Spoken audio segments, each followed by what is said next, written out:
Hello and welcome to Traditional Painting the Digital Way. This is where I use digital painting apps to teach traditional painting techniques. In this video, we're going to be painting a butterfly in pastel. And like my previous video, I want to go ahead and do it in the style of Harley Brown. Here are some of the pastel tools that you can use if you want to follow along traditionally. You can use pastel pencils or chalk pastels, and you can use the blenders and the blending stumps or a cloth to blend the pastels.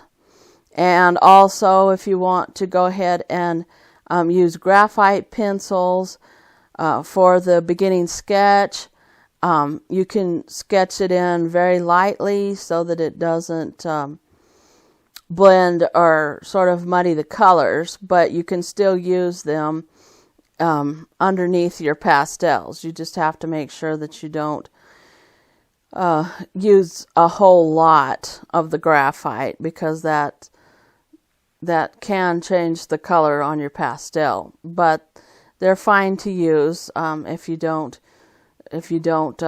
be too dark and heavy-handed with them. The app that I'm using is Infinite Painter for Android, and I like to use it because it is a very good, it mimics the pastels very good. It shows the traditional look of graphite and pastel and paint and all those very well. And so here I'm just doing an underpainting of the butterfly and a rough sketch of it. And as I mentioned before, this is going to be in the style of Harley Brown. And Harley Brown is a famous portrait pastel artist. And he likes to leave the edges of his paintings indistinct and just focus on a detailed portion of the painting. So he might do a portrait and just focus the details on the face, and then kind of leave the edges of the clothes and maybe the hair and the background very indistinct and with rough pastel strokes. So here I'm adding some of the flowers, and I want the flowers to not be real detailed, so I'm adding sort of a pink color, a fuchsia color, and green for the stems, and then I'm adding the first layer of color to the butterfly, and it'll be yellow.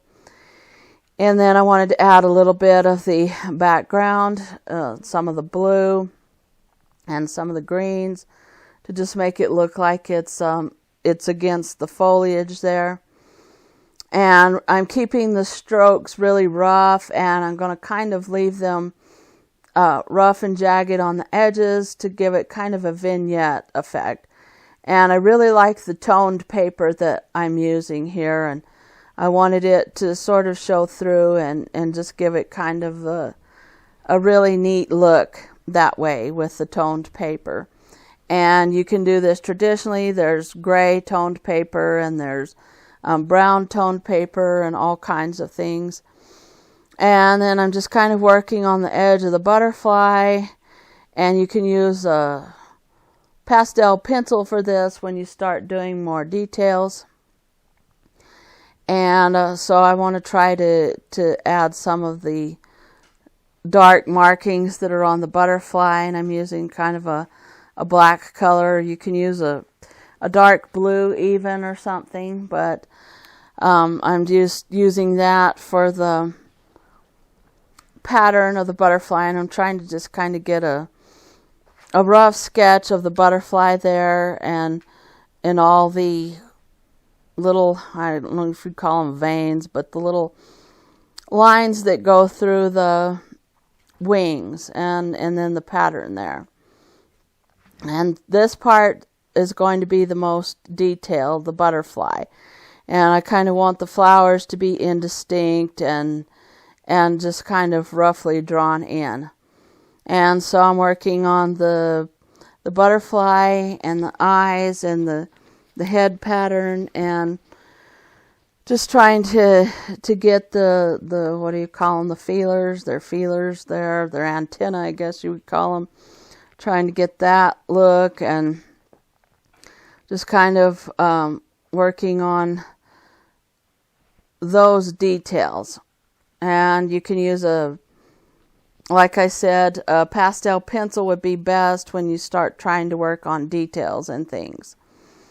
And so then I wanted to go ahead and add a little bit of a darker look to the wings now that I've kind of got the pattern drawn in. And so I'm just working on more of the black pattern that shows up on the butterfly, and trying to get that all the little lines that are on their wings there, and trying to get them sort of a correct look, I guess, on them, trying not to get them where they don't look right. So I'm kind of working on that. And again, you could use a pencil for some of the darker areas. You can probably use a pastel stick if you're following along with traditional pastels. And I'm kind of adding a brownish color instead of pure black there to the butterfly, just to give it some depth of color, and not make it look so flat and cut out. You kind of want to do that instead of using just pure black. Sometimes add some different colors to your black. And then I'm working on the body of the butterfly and trying to give it more details and give that segmented look that their body has. And then I wanted to add the legs, kind of just give a indication of his legs on the flower, because he's getting a drink or whatever out of the flower, whatever you would call it, I guess, a drink, or sucking the nectar, or whatever it is that they do there. And so I'm working on that and trying to get the swallow forks on the back of his wings there, trying to get those kind of correct. And again, this is all the detail work. This is the part that you want your painting to look detailed. And then I'm putting some of the blue that you can see are on his wings. And I'm using some of the pencil or pencil brushes, whatever you want to call them, at Infinite Painter here, to get the details, because they still give a look like a pastel pencil. And here I'm refining the edges of the wings and adding more of the darker black look there, and trying to get kind of the pattern. And the patterns, if you look at them really close, are not uniform. They're kind of jagged looking, and so you kind of have to scribble in the black look, and it just kind of gives it a textured look, like a butterfly wing is. It has sort of a texture on it, and so I'm just kind of working on that and trying to get that look, and then going back and working on the body, trying to get the segmented look of the butterfly's body, and just trying to get it more of a fuzzy look. Sometimes their bodies look like they have fur. I don't know that it's not fur exactly, but it's fuzzy. Whatever butterflies have there, sometimes it's fuzzy looking. So this is the end of part 1 of my butterfly in pastel. In part 2, I'm going to add the final details and just kind of show the areas that I want to look more detailed. So if you want to see that, check out part 2 and hit the subscribe button.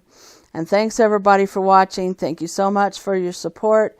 If you have any questions, just leave them in the comments down below, and I will catch you later.